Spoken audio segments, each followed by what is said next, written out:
are some of the political activities that are prohibited by public employees.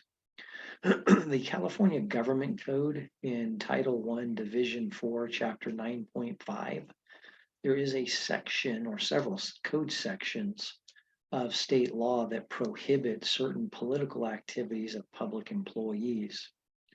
The first is Government Code Section 3201 that specifies that the legislature finds that political activities of public employees are of significant statewide concern.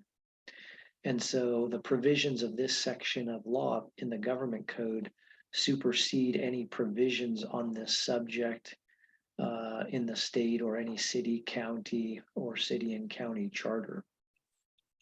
Section 3202 specifies that this section of law applies to all officers and employees of either a state or local agency. And this section also defines what is a local agency and what is a state agency. Section 3203 of the Government Code provides that, except as otherwise specified or is necessary to meet a particular federal law, no restriction is to be placed on the political activities of any officer or employee of either a state or local agency.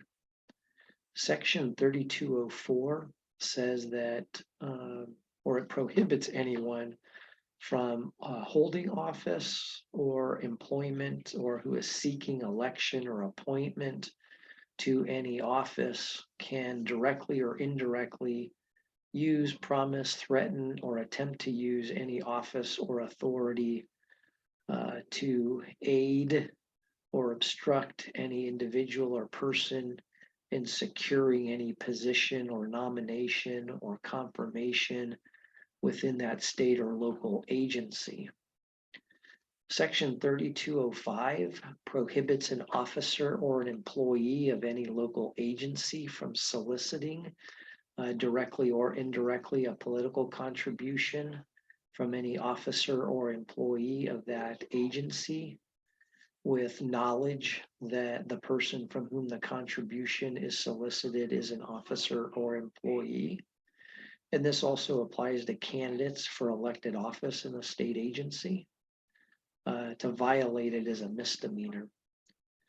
In section 3205.5 of the California Government Code, it prohibits anyone from holding or who's seeking election or appointment to any office from offering or arranging for an increase in compensation or salary for any state or local agency employees in exchange for a contribution or a loan to any campaign committee. And a violation of that section is punishable by imprisonment or a fine. Then there's section 3206 of the Government Code that prohibits an officer or an employee of a local agency from participating in political activities while they are in uniform for that local agency. Section 3207 provides that any city or county can prohibit or restrict officers and employees from engaging in political activities during their work activities or on the premises of that local agency. Also, section 3208 states that limitations in this area of law are the only restrictions on state employees and their political activities. And then lastly, there's section 3209 of the Government Code that provides that officers and employees of state or local agencies are not prohibited from soliciting or receiving political funds or contributions dealing with the passage or defeat of a ballot measure, which might affect the rate of pay or the hours worked or the retirement or the civil service status or other working conditions of those officers or employees of the state or local agency, except that a state or local agency may prohibit or limit such activities by its employees during working hours. and can prohibit or limit entry into the local or state agency government offices during working hours for that sort of political activity.